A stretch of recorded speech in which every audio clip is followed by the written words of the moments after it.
ধ্বংসস্তূপ থেকে উদ্ধার 70 ভরি সোনা, 80,000 টাকা। আহমেদাবাদ বিস্ফোরণ কাণ্ডে স্বেচ্ছাসেবক কর্মী ইয়ার ক্রাশিও হিরো লন্ডনে যাওয়ার জন্য টেক অফ করে কয়েক সেকেন্ডের মধ্যে আহমেদাবাদে চিকিৎসক পড়ুয়াদের আবাসিক হোটেল বিজে মেডিকেলে ভেঙে পড়েছিল এয়ার ইন্ডিয়া যাত্রীবাহী বোয়িং বিমান।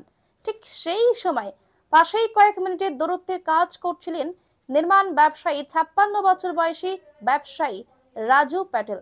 দুর্ঘটনা ঘটানোর সময় সঙ্গে সঙ্গে তিনি আর দুবার ভাবেননি। তিনি এবং তার দল ছুটে এসে লেগে পড়েন উদ্ধার কাজে।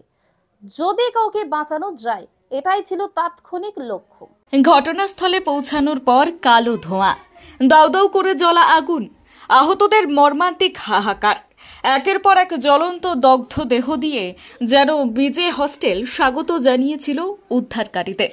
এক সর্বভারতীয় সংবাদ মাধ্যমকে রাজু বলেছেন, প্রথম 15 থেকে 20 মিনিট আমরা খুব কমই কাছে যেতে পেরেছিলাম।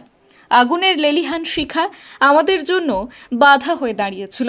দমকল বাহিনী এবং অ্যাম্বুলেন্স পৌঁছানোর পর রাজুরা আহতদের নিরাপদে নিয়ে যাওয়ার জন্য শাড়ি এবং বিছানার চাদর জোগাড়ে তৎপর হন।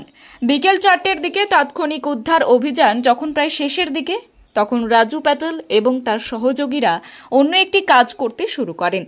তারা পুড়ে যাওয়া ধ্বংসাবশেষ থেকে যতদূর সম্ভব জিনিসপত্র উদ্ধার করেন। সেদিন সেভাবেই তারা পান 70 ভরি সোনার গয়না, নগদ 80,000 টাকা, বেশ কয়েকটি পাসপোর্ট এবং একটি শ্রীমদ্ ভগবত গীতা। প্রতিটি জিনিস তারা সরকারি কর্তৃপক্ষের কাছে হস্তান্তরিত করেছেন রাজু প্যাটেল এবং অন্যরা। কর্তৃপক্ষ তাদের সেদিন রাত 9টা পর্যন্ত ঘটনাস্থল থেকে উদ্ধার অভিযান চালানোর অনুমতি দিয়েছিল। স্বরাষ্ট্র প্রতিমন্ত্রী হর্ষ সাংঘভি পরে নিশ্চিত করেন যে সংগৃহীত সামগ্রী যথাযথ নথিপত্র দেখে যাচাইয়ের পরে ক্ষতিগ্রস্তদের পরিবারের কাছে ফেরত দেওয়া হবে। 2008 সালের আহমেদাবাদ ধারাবাহিক বিস্ফোরণের সময় স্বেচ্ছাসেবক হিসেবে কাজ করেছিলেন রাজু। তাই দুর্ঘটনার পরের চিত্র কেমন হতে পারে তা নতুন কিছু নয়। তারপরেও তিনি বলেছিলেন, ধ্বংস, অগ্নিকাণ্ড, দুর্ঘটনার ফলে যে ক্ষতি হয়েছে তা আমি কখনো ভুলব না।